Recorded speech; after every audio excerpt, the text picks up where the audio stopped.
Magandang araw o gabi po sa inyong lahat. Isa po ako sa mga taong hindi nag-akala kahit kailan na magkakaroon ng isang hindi kapanipaniwalang karanasan. Hindi ko po minsan inakala na totoo pala na may mga taong may kakaibang katauhan pagsapit ng dilim na maaari nating makasalamuha sa buhay natin. Mga kakaibang tao na nakakadaupang palad natin. Minsan pa nga ay nagkakaroon ng kaugnayan sa ating buhay. Katulad ng aking karanasan. Tawagin niyo na lamang po ako sa pangalang Miguel. Lumaki po ako bilang isang batang lansangan, sir. Mas madalas akong nasa kalye kaysa nasa eskwelahan. Hindi po dahil sa gusto ko, kundi dahil sa kailangan. Mahirap lamang ang buhay namin ng aking pamilya noon. Tindera lamang ng isda at talaba sa palengke ang aking ina. At ang itay ko naman ay pa-extra-extra lamang sa trabaho sa construction. 7 po kami magkakapatid at ako po ang pang-anim. Kaya't hirap kaming pagkasyahin ng kita nila sa malaki naming pamilya. Ito marahil ang dahilan kung bakit nagsipag-asawa ang aking mga kapatid na babae sa murang gulang. Nais nilang takasan ang aming kahirapan. Gustuhin ko man na dalasan ng pagpasok sa eskwela, ay mas nanaig ang kalam ng sikmura. Kaya kapag may tiyak lamang na pagkaing madaratnat sa bahay, ay saka lamang nakakapasok sa eskwelahan. Napilitan kami ng bunsong kapatid ko na mga lakad at maging laman ng mga basurahan upang kahit papaano ay may pandagdag na pambili ng bigas. Kahit gabi ay nasa kalye pa rin ako. Nagtitinda naman ng sigarilyo at balot sa tapat ng mga beer house na malapit lamang sa amin. Minsan ay nakakapanood ako ng isang live band na tumutugtog at nakahiligan ko ang pagtambol. Hanggang sa naging kaibigan ko ang drummer ng banda dahil sa panonood ko ng practice nila. Edad 14 ako ay natuto akong tumugtog ng drums. Hanggang sa kalaunan ay naging miyembro na rin ako ng isang banda. Nasa mga huling taon ng dekada 80 nang makabiyahe ako ng Japan. Naging pabalik-balik na kami ng aking kinabibilangang grupo sa nasabing bansa bilang entertainer. Dito ko nakilala ang isang Russian na soloist na si Monique. Nahulog ang loob ko sa kanya. Sa panahong iyon ay sumibol ang damdamin ko sa kanya. Kaya niligawan ko siya. Kalaunan ay tinugon naman niya ang aking pag-ibig dahil sa masigasig kong panunuyo. Hindi na ako nagdalawang isip na ayain siyang pakasal. Pagkat naipagpundar ko naman ng bahay ang aking mga magulang at munting negosyo na sapat din sa kanila upang mabuhay ng maalwan. Ganoon din ang mga ate ko na may mga pamilya na. Tanging ako at ang bunso namin ang wala pang asawa. Hindi naman po ako nabigo nang mag-propose ako. Pumayag si Monique na magpakasal kami dito sa Pilipinas. Pinatigil ko na siya sa pagkanta matapos ang aming kasal at ako na lamang ang nagpabalik-balik ng Japan. Hilig kong igala siya tuwing uuwi ako. Ipinapasyal ko siya sa iba't ibang pook pasyalan dito sa atin, tulad sa Boracay at El Nido. Kaya kahit tong ipasya kong tumigil na rin sa pag-abroad at magtayo na lamang ng paupahan at resto bar na usong-uso noon, ay hindi na alis sa akin ang pamamasyal kasama ang aking asawa. May isa kaming anak noon nang mag-aya si Monique na umakyat kami ng Baguio. Nasasabik na rin ito sa malamig na klima sa kanyang bansa. Nagkataon na summer at mainit sa Maynila, kaya't pinagbigyan ko ang hiling nito.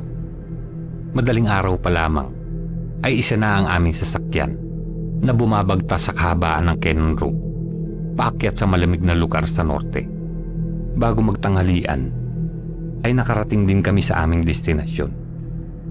Agad kaming kumuha ng silid sa isang hotel na malapit lamang sa Burnham Park Dala marahil ng pagod sa biyahe, ay nagpasya si Monique na magpahinga at patulugin muna ang aming anak na noon ay magdadalawang taong gulang pa lamang. Nagliligalig na kasi ito. Ako naman po ay sanay talagang gumala. Kaya dala ng pagkainip ay naisipan ko pang mamasyal. Dala ang aking Walkman ay lumabas ako at nagtungo sa parke upang busugin ang mga mata sa mga magagandang maaaring makita doon. Habang nakikinig ng mga tugtugin sa Walkman, hindi pa ako natatagalang nakaupo sa bench nang mapansin ko ang isang babae. Napakaganda nito, lalo na ang itim na itim at malasutla nitong buhok. Nagdaragdag iyon sa mapanghalinang uri ng ganda sa kanyang kabuuan. Kaya't nagsisi akong hindi ko nadala ang aking kamera. Hindi ko maintindihan noon, sir, kung bakit biglang bumilis ang tibok ng aking puso nang umiti ito sa akin.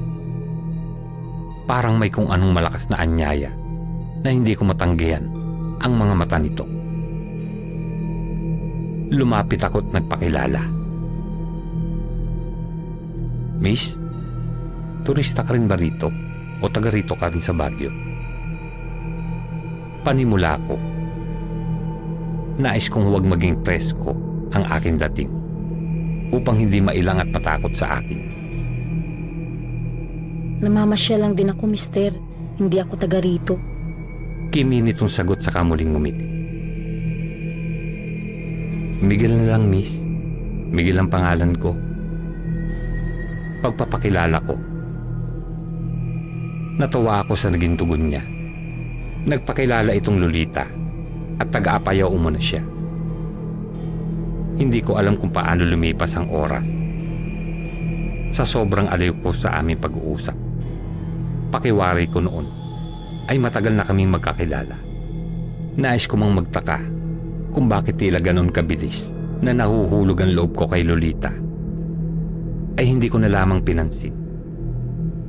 Namalayan ko na lamang na matagal na marahil kami nag-uusap nang magpaalam ito. Ibinigay pa nito ang kanyang address sa akin. Saka ko lamang naalala ang aking mag-ina. Mahigit 2 oras din pala kami nag-usap ng babae nang tignan ko ang aking orasan. Nagmadali akong bumalik sa hotel. Laking pasalamat ko nang abutan ko ng kagigising lamang na mag-ina ko. Sa 3 araw na bakasyon namin, ay naging balisa ako na di ko mawari. Hindi maalis sa isip ko ang maamong mukha nito. Hanggang makababa na kami at makauwi. Isang araw, ay natagpuan ko na lamang ang aking sarili na nasa tapat ng isang munting kubo. Napapaligiran ng mga punong kahoy at prutas. Napakalinis at kay gandang tignan. Nakadama ako ng panghihinayang na hindi ko na naman nadala ang aking kamera. Marami ring alagang hayop si Lolita. Ilang ulit din akong magalang na nagpatao po nang biglang sumungaw ang maamong muka na ilang araw ko ring pinanabik ang makita. Salamat na lamang at nag-iwan ito ng address sa akin. Kundi ay tila mababaliw ako sa pagkasabik. Nakita kong bumukas ang pinto at magiliw ako nitong pinatuloy. Iyon ang simula ng aming ugnayan. Naging kalaguyo ko si Lolita. Naging madalas ang pag-alis ko sa bahay na naging sanhi ng aming pag-aaway ni Monique. Ngunit hindi naman niya matiyak kung ano ang aking tunay na dahilan. Madalas lamang niyang banggitin na masama ang kanyang kutob sa bawat paalam ko na may pupuntahan at madalas na 3 araw o mahigit na hindi ako nakakauwi. Hindi naman ako nauubusan ng dahilan. Ramdam ko naman ang sama ng loob ng aking asawa. Mas nananaig ang pananabik ko kay Lolita. May mga bagay man ako na nais kong pagtakhan at may mga tanong na nais ko rin na masagot. Tulad ng nasaan ang mga magulang nito. Bakit mag-isa lang itong namumuhay sa kubong iyon? Subalit tinatalo ng pagkahumaling ko sa kanyang alindog ang lahat ng iyon. Nilulunod ito ng mainit naming pagtatalik. Pagkatapos na makainom ako ng alak na pinaiinom nito sa akin tuwing pagkatapos maghapunan. Alak mula umano sa hinugas sa bigas. Nakakatulog ako ng mahimbing buong magdamag matapos kong magpakaligaya sa kanyang kandungan. Mayroon din namang magagandang katangian na kamahal-mahal kay Lolita. Maasikaso din ito at malambing. Masarap magluto at masipag. Misteryosa nga lamang ito sapagkat malayo sa ibang mga kabahayan ang kubo nito at hindi gaano nakikisalamuha sa iba. Tila ilag din ang ibang tao sa kanya sa lugar nila. Sa kabila ng lahat ng ito, ay mas tumatak sa isip ko ang aming mga pagniniig. Mga sandali ng ligaya na pakiramdam ko ay sa kanya ko lamang nararanasan. Isang gabi noon, nang maalimpungatan ako dahil sa isang panaginip. Kauna-unahang gabi mula nang magkaroon kami ng relasyon na nagising ako sa mahimbing na pagtulog. Nakapako na wala si Lolita sa aking tabi. Madilim at wala namang kuryente. Kaya hinagilap ko ang aking lighter na sipo. Ginawa ko itong saglit na ilaw at kinuha ang sulo na nakasabit sa kusina. Hinanap ko si Lolita. Ngunit ganoon na lamang ang sindak ko nang maaninagan ko itong nakatayo sa harap ng puno. Nakasabog ang buhok nito na gumagalaw ng kusa. Tila may saklot na kung ano. Humarap ito sa akin nang maramdaman ako at makita ang liwanag ng sulok. Halos umurong ang aking pagkalalaki sa sobrang hilakbot nang makita ko kung ano ang dala ng tila may sariling buhay na buhok nito. Isang dugo ang kambing na napupuluputan ng buhok ni Lolita ang tumambad sa akin.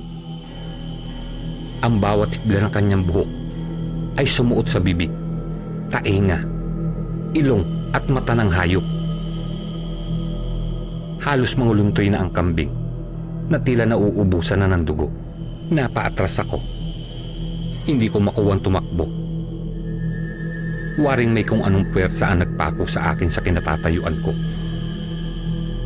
Pakiramdam ko ay nais lumabas ng puso ko sa sobrang bilis ng pintig nito nang dahil sa takot.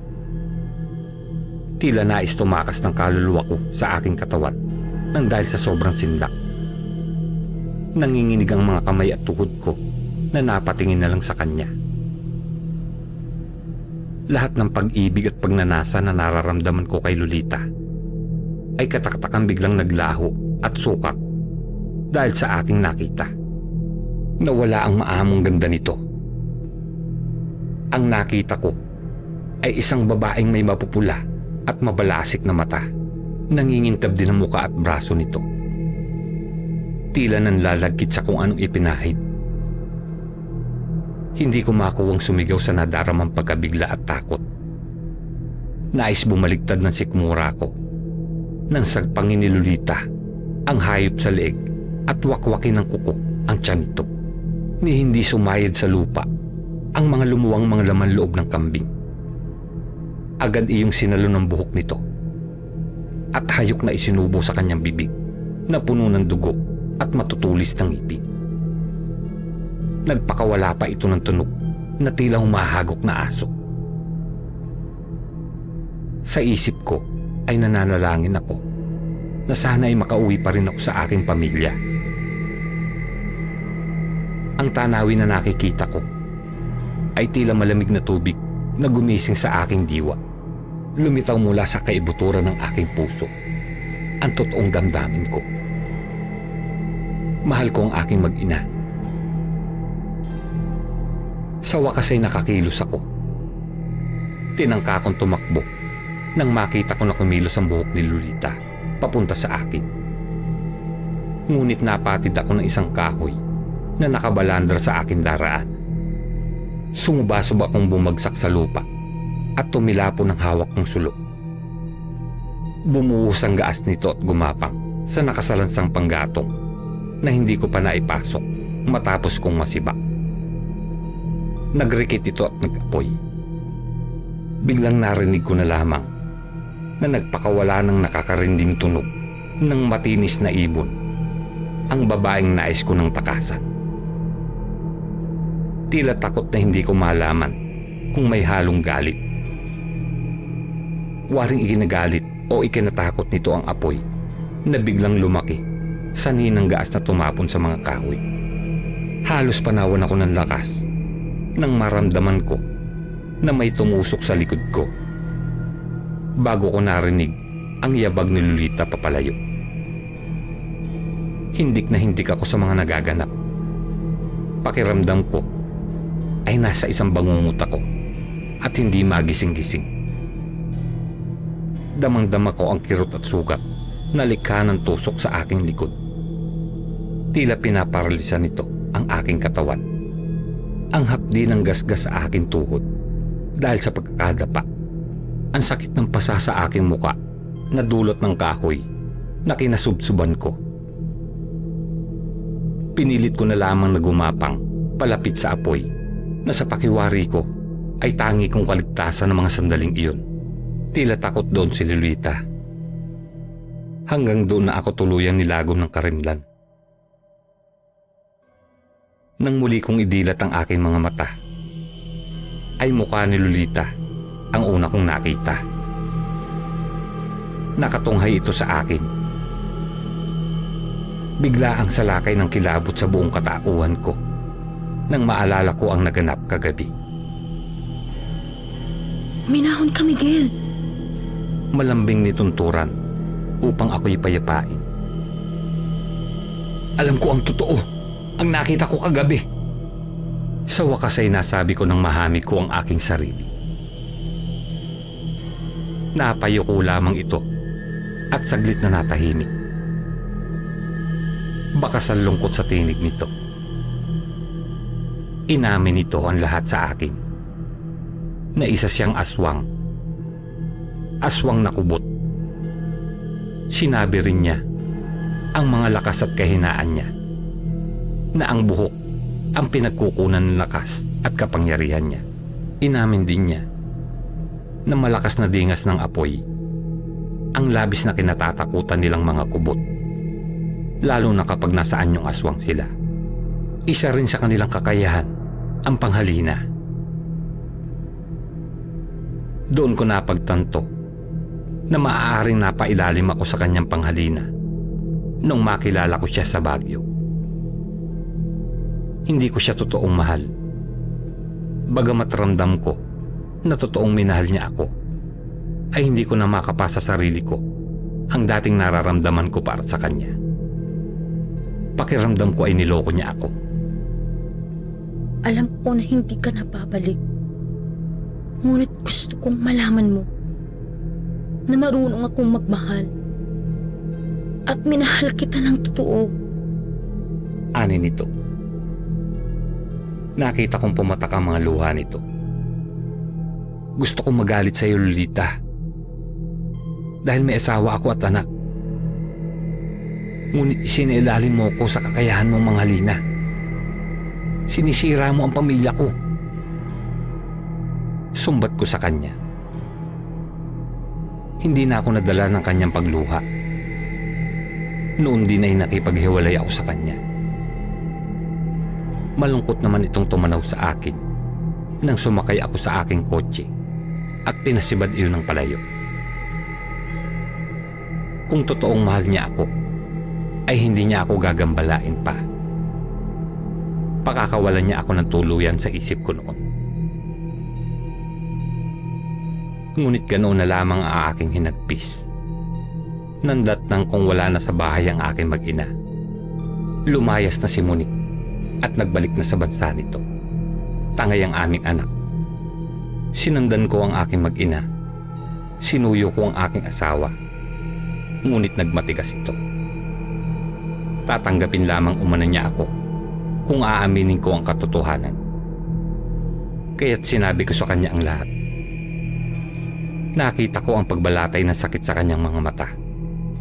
Ngunit pinatawad niya ako. Muli namin binuo ang aming pamilya.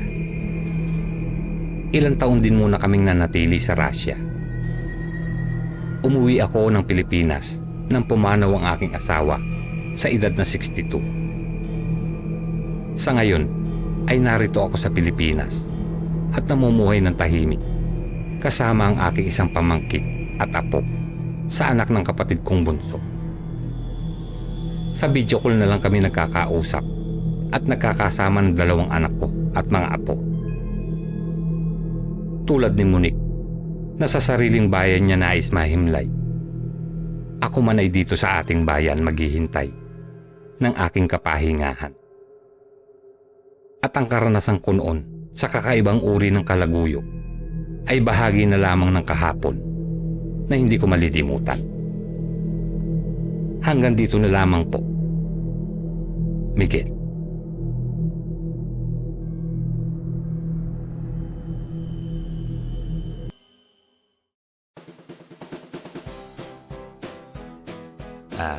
Bago ko umpisa ng ating shoutout, gusto ko po muna sana kayong batiin ng maligayang bagong taon ngayong 2022. Umpisahan ko ang pagbati sa mga nag-renew ng kanilang badge na sina Ma'am Buenape Ordinado. Happy 3 months po, ma'am. Kay Ma'am Aubrey Delgado. Yan. Happy 3 months din po. Kay Boss Leiteños. Happy 3 months. Kay Tagalog Secret Confession. Binabati ko rin si Ma'am Milagrosa Luke, si Leonie Sang, si Ma'am Jimin Vlogs, si Marjorie Mahumot, at si 2J. Yan. Happy New Year po sa inyo.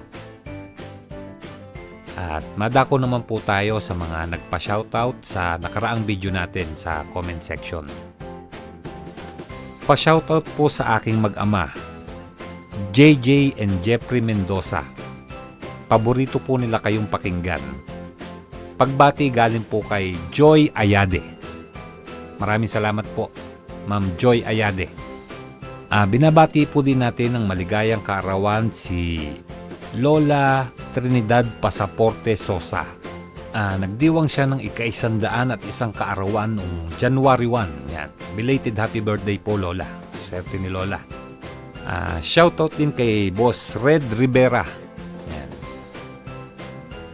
Good day po, Boss Pinoy Kilabot. Pa-shoutout naman po sa anak kong sina Prince Yael at Prince Lee Herrero. At ang asawa ko pong si Jodel Herrero. Pagbati galing kay Princess Abila. Yan.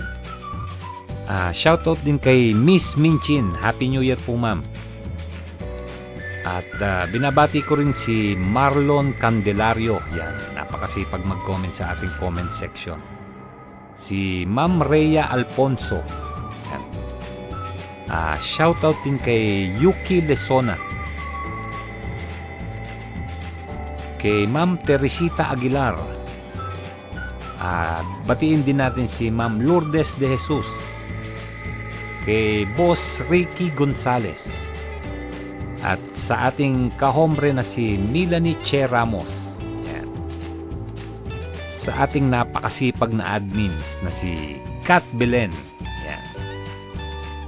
Binabati ko rin si Ma'am Kathleen ng buhay mo. Yan. Shoutout din kay Ma'am Dimple Shumi. Yan. Ang ating laging kauna-unahan sa ating comment section. At maraming salamat din po dun sa mga bago nating subscriber. Yan. Sa mga gustong magpa-shoutout, may inilalagay po tayong pin comment para sa shoutout. Comment lang po kayo doon pagka gusto nyo po magpa-shoutout. At yun lang po. Maraming salamat po sa inyo at Happy New Year po ulit.